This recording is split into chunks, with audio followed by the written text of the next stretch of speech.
This channel does not promote any violent, harmful, or illegal activities. All content provided by this channel is meant for an educational purpose only. পরিযায়ী শ্রমিকদের রাজ্যে ফিরতে বলেছিলেন মুখ্যমন্ত্রী মমতা বন্দ্যোপাধ্যায়, কিন্তু যারা ফিরলেন তারা পেলেন কি? মুর্শিদাবাদের পরিযায়ী শ্রমিকরা সোজাসুজি বলছেন সরকারি ভাতা জোটেনি কাজও। পরিযায়ী শ্রমিকরা কি রাজনীতির শিকার হয়ে থেকে যাবেন? প্রশ্ন বিরোধীদের। বাইরে বসে কাঁদবার দরকার নেই, আর বিজেপির মার খাওয়ার দরকার নেই, ফিরে আসুন বাংলায়। পরিযায়ী শ্রমিকদের রাজ্যে ফেরার আহ্বান জানিয়েছিলেন মুখ্যমন্ত্রী মমতা বন্দ্যোপাধ্যায়। ৩৭ লক্ষ পরিযায়ী শ্রমিক নাকি ফিরেও এসেছেন। পরিযায়ী শ্রমিক অনেক ফিরে এসছে, এখানে প্রায় ৩৭ লক্ষ। আমরা তাদের মাসে ৫,০০০ টাকা করে দিচ্ছি। ঘরে ফেরা সব পরিযায়ী শ্রমিক কি আদৌ সরকারি ভাতা পাচ্ছেন? মুর্শিদাবাদের জলঙ্গির পরিযায়ী শ্রমিকদের পরিবার উল্টো কথা বলছে। খোলাখুলি অভিযোগ, না মিলেছে সরকারি ভাতা, না মিলেছে কাজ। ওড়িশায় কাজ করতেন জলঙ্গির রবিউল, নিপু, মুকুলরা। বাংলাদেশের সন্দেহে অত্যাচার হয় মুখ্যমন্ত্রী মমতা বন্দ্যোপাধ্যায়ের পরামর্শে রাজ্যে ফিরে এসেছেন, কিন্তু ঘরে ফিরে হাত খালি। আমি এখন বাড়িতে বসে আছি। করতে না আগে উড়িষ্যা ফেরি করতাম, এখন যাই না। কতদিন মোটামুটি 6 মাস থেকে যাইনি। ওখানে ব্যবসা ফেরি করতাম, চলে এসছে, ভয়ে চলে এসছে। যে চলে এসছেন, সরকারের থেকে কোনো সহযোগিতা? না, কোনো সহযোগিতা নেই। সরকার থেকে কোনো সহযোগিতা কিছু করেছে? না, আমরা সব কিছু করিনি, কোনো সহযোগিতা নাই। আর পুলিশ বলছে যে তোমরা চলে যাও, এখানে থেকে তোমাদের কোনো লাভ নাই। সরকার থেকে কোনো সহযোগিতা? না, সরকার তো কই আমাদের কোনো সাহায্য। সরকার শুনেছে কিনা জানিনি, বুঝতেই পারি না সরকার আছে কিনা। ভাতা মেলেনি, কাজও নেই জেলায়। আমরা রাজমিস্ত্রির কাজ করি, সে রাজমিস্ত্রির কাজও নেই। না, বেকার, গ্রামে কিচ্ছু নেই। অথচ সংসার চালাতে হবে, সন্তানকে ভালো স্কুলে ভর্তি করতে হবে। প্রাইমারি দিলে তো আপনার স্কুলে মাস্টার নাই, শিক্ষা নাই, কিচ্ছু নাই।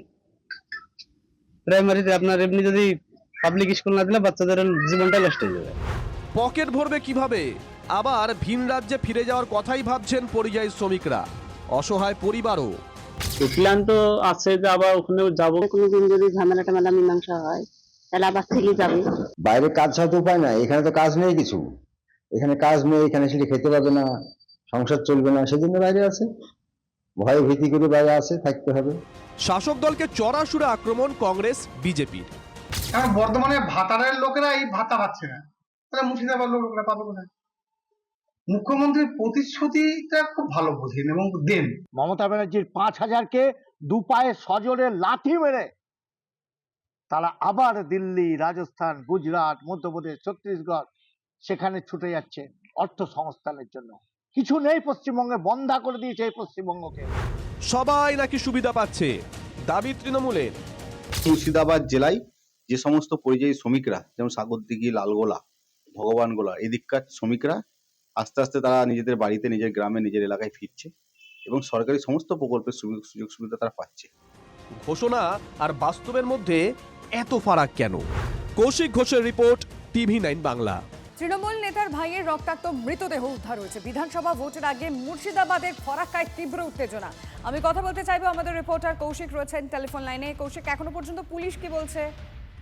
দেখো, পুলিশ যেটা এখনো পর্যন্ত জানাচ্ছে যে তাকে খুন করা হয়েছে। গতকাল রাত্রে সন্ধ্যার পর যখন বেরিয়েছিল, তারপরে কিন্তু কিছুক্ষণের মধ্যে কিন্তু তার রক্তাক্ত মৃতদেহ উদ্ধার হয় এবং যে এলাকায় মৃতদেহ উদ্ধার হয়েছে সেটি হচ্ছে অ্যাশপন্ডের ছাই এলাকা। যে ফারাক্কা তাপবিদ্যুৎ কেন্দ্র রয়েছে, সেই তাপবিদ্যুৎ কেন্দ্রের যেখানে ছাই, সেখানে পাইপ লাইনের যোগানের কাজ করতেন। তবে এখানে কি একটা তৃণমূলের গোষ্ঠীকন্দল বা কোনো একটা দুষ্কৃতিমূলক কাজকর্মের জন্য এরকম খুন করা হয়েছে বলে মনে করা হচ্ছে। কারণ এই এলাকায় কিন্তু একটি দুষ্কৃতীদের দৌরাত্ম্য চলে এই অ্যাশপন্ডের ছাইকে কেন্দ্র করে। কি বাধা হয়ে দাঁড়ানো বা অন্য কিছু, সেই সমস্ত কিছু বিষয় খতিয়ে দেখছে ফারাক্কা থানার পুলিশ। ধন্যবাদ। কি করেছেন? মার্ডার করেছে। কেন করলো? কেন করলো? শত্রু তো ছিল হয়তো কিছু। কি অবস্থায় দেখলেন আপনি? অবস্থায় করেছে, ঘুঁটি কেটেছে, গলা কেটেছে, আপনার গুলি করেছে, এগুলো করেছে। বম পেস্তুলে সবই ছিল, ওরা আগে থেকে তৈরি হয়েছে। জানে না ডিউটি সময় গেছে, জানে না কি এটা ঘটনা ঘটবে। উনি কি সার্ভিস করতেন? হ্যাঁ। কোথায় করতেন? Pipe line.